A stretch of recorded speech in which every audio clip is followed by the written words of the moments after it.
दोस्तों फिर से स्वागत है आपका मेरा इस चैनल स्टडी विद साउथ में।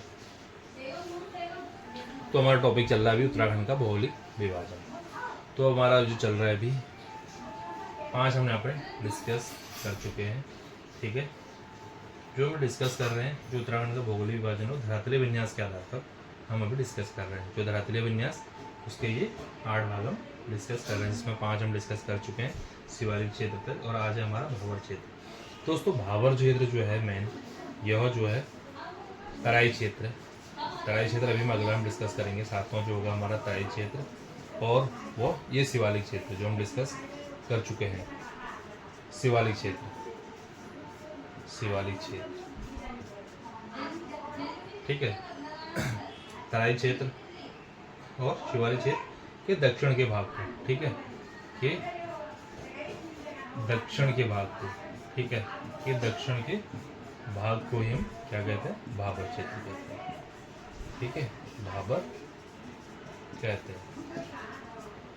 ठीक है दोस्तों, तराई क्षेत्र और शिवालिक क्षेत्र के दक्षिण के भाग को जो है भावर कहते हैं, और इसकी जो मेनली चौड़ाई है, ठीक है, इसकी चौड़ाई है 10 से 12 किलोमीटर। 10 से 12 किलोमीटर इसकी चौड़ाई है। इससे जो रिलेटेड पेपर क्वेश्चन बन सकता है वो आएगा कि क्वेश्चन इस तरह कैसे है, तराई क्षेत्र वो शिवालिक क्षेत्र के दक्षिण के भाग को कहते हैं। 4 ऑप्शन आ जाएंगे, लघु हिमालय क्षेत्र, द्रोणद्वार क्षेत्र, बृहद हिमालय क्षेत्र, और सही आंसर डाल देगा भावर क्षेत्र। तो हमें पता होना चाहिए कि भावर क्षेत्र जो है तराई क्षेत्र और शिवालिक क्षेत्र के दक्षिण के भाग को कहते हैं। देखो हम सीक्वेंस में अगर हम इस चीज़ को याद करते हैं तो डेफिनेटली 100% हमें ये पता रहेगा कि जो उसके ऊपर वाला था और उसके नीचे वाला था उसी के दक्षिण भाग को हम कहते हैं। हमें पता है भावर के पहले हमने डिस्कस किया था शिवालिक, और इसके बाद हम डिस्कस करेंगे तराई। तो हमें इजीली इस तरीके से याद रहेगा। तो हमें पेपर की दृष्टि से इस तरीके से स्टेप बाय स्टेप क्वेश्चन हमें बनाने हैं। और यह जो फैला हुआ है यह केवल पूरब में फैला हुआ है, चंपावत से देहरादून तक फैला हुआ है, यानी कि पूरा भी नहीं फैला है। यह पूरब में चंपावत, ठीक है,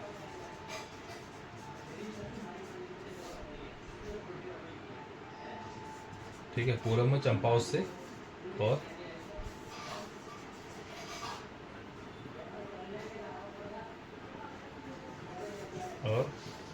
दक्षिण में देहरादून तक फैला हुआ है। देहरादून तक फैला हुआ है, ठीक है, ये भी पता होना चाहिए हमें।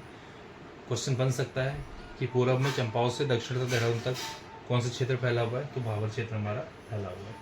ठीक है, और इस क्षेत्र में, यहाँ इस क्षेत्र में, यानी कि इस क्षेत्र, ठीक है, इस क्षेत्र जो है उबड़ खाबड़, ठीक है, और मिट्टी कंकड़ पत्थर सब बालू से युक्त है। ठीक है, यानी कि जो क्षेत्र है हमारा, इस क्षेत्र में जो है उबड़ खाबड़ और कंकड़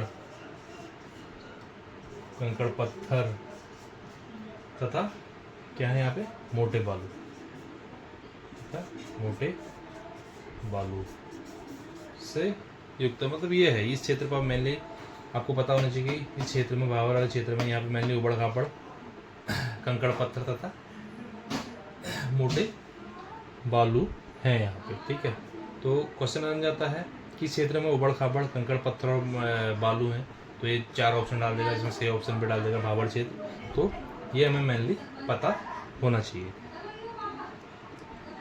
कि हमारे ये चीज़ इस क्षेत्र में है। अब अगला डिस्कस करते हैं दोस्तों, सातवां हमारा है तराई क्षेत्र। तो दोस्तों अगला है हमारा तराई क्षेत्र। ठीक है, अब तराई क्षेत्र हम किस किस को कहते हैं ये हम यहाँ पर डिस्कस करते हैं। एक तो ऊधम सिंह नगर, इसको हम तराई क्षेत्र कहते हैं। और हरिद्वार में केवल गंगा के मैदान, ठीक है, हरिद्वार में जो गंगा के मैदान है इसे हम तराई क्षेत्र कहते हैं। पौड़ी गढ़वाल में है तराई क्षेत्र, पौड़ी गढ़वाल,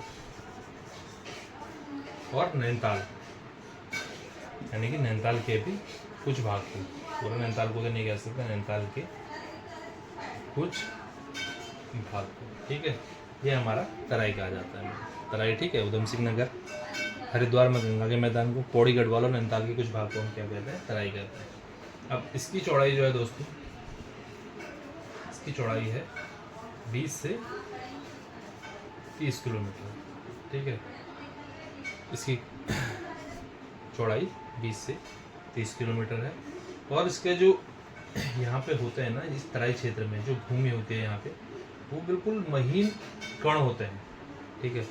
इसकी जो भूमि होती है, यानी कि जो तराई क्षेत्र होता है, इसके यहाँ पे जो है, यानी कि कह सकते हैं कि तराई क्षेत्र की जो भूमि का निर्माण है, हम ये कह सकते हैं तराई क्षेत्र की जो भूमि का निर्माण है वो केवल महीन कणों, ठीक है, महीन कण छोटे छोटे के अवसादों से बना हुआ, ठीक है, के अवसादों से बना हुआ,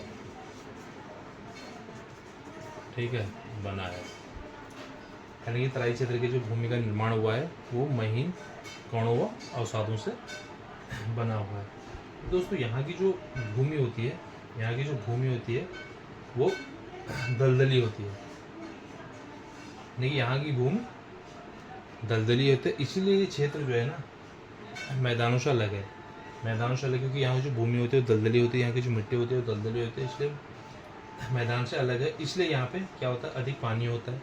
और यहाँ अधिक पानी के कारण, ठीक है, यहाँ पे क्या होता है, एक तो अधिक पानी होता है, और यहाँ पे अधिक पानी होने के कारण यहाँ पे धान व गन्ने की अच्छी खेती होती है।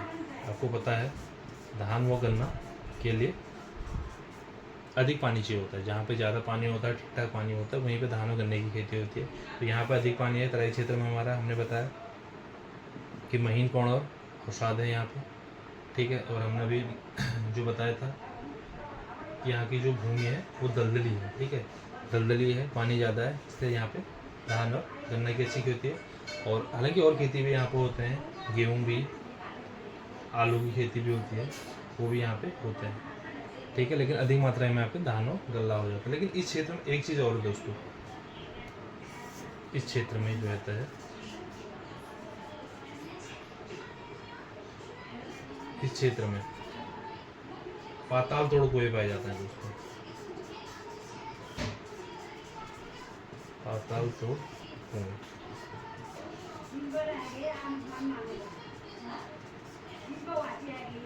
ठीक है, इस क्षेत्र में पाताल तोड़ कुएं पाए जाते हैं। तो अब इससे जो क्वेश्चन बनता है वो हम एक बार डिस्कस कर लेते हैं। पहले तो क्वेश्चन इस तरीके से बन सकता है, किसी भी तरीके से क्वेश्चन बन सकता है, ये तो मेरा एक अपना आइडिया है कि यहाँ से जो क्वेश्चन बन सकता है, ये बन सकता है उधम सिंह नगर, हरिद्वार में गंगा का मैदान और पौड़ी गढ़वाल, नैनीताल के कुछ भाग को क्या कहते हैं। अगर एक साथ आ जाएंगे, ऑप्शन डाल देगा, 3 ऑप्शन गलत, 1 ऑप्शन डाल देगा तराई क्षेत्र, तो आपको पता होना चाहिए कि ये हम तराई क्षेत्र को बोलते हैं।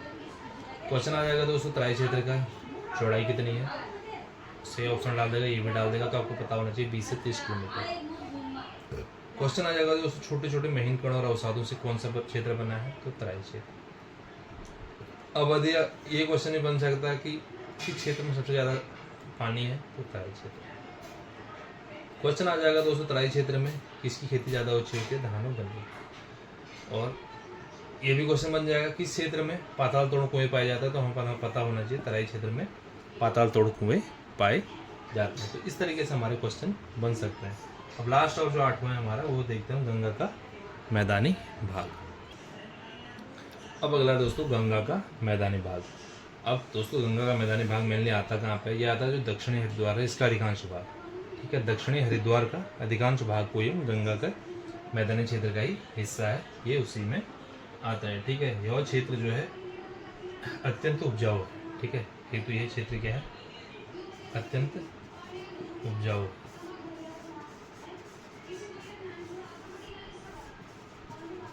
यानी कि आप ये कह सकते हैं कि जो हमारे 8 हमने पढ़े हैं क्षेत्र, उसमें से गंगा का जो मैदानी भाग है वो सबसे अत्यंत उपजाऊ है। क्वेश्चन आ सकता है हमारे, कोई 4 ऑप्शन दे देगा, उसमें से बोल देगा कि इसमें सही आंसर भी होगा गंगा का मैदानी भाग। तो अत्यंत उपजाऊ कौन सी है, तो हमें पता होना चाहिए गंगा का मैदानी भाग जो है अत्यंत उपजाऊ है, ठीक है। और इस क्षेत्र में किस चीज़ की खेती होती है, यहाँ भी मेनली गन्ना, ठीक है, गन्ना, गेहूँ, धान की फसल होती है, ठीक है, धान की फसल, ठीक है, क्वेश्चन आता है दोस्तों, गंगा के मैदानी भाग पर अधिकांश कौन सी फसल होती है, तो हम पता होनी चाहिए गन्ना, गेहूँ और धान की ज़्यादा फसल यहाँ पे होती है। दोस्तों आज हमारा ये वाला टॉपिक भी क्लियर हो गया। उत्तराखंड का जो भौगोलिक विभाजन था, विन्यास के आधार पर जो हमारे आर्ट थे, ये हमने सारा डिस्कस कर लिया। 1 बाय 1 क्या क्या क्वेश्चन हमारे इनसे बन सकते हैं वो भी हमने डिस्कस कर लिए।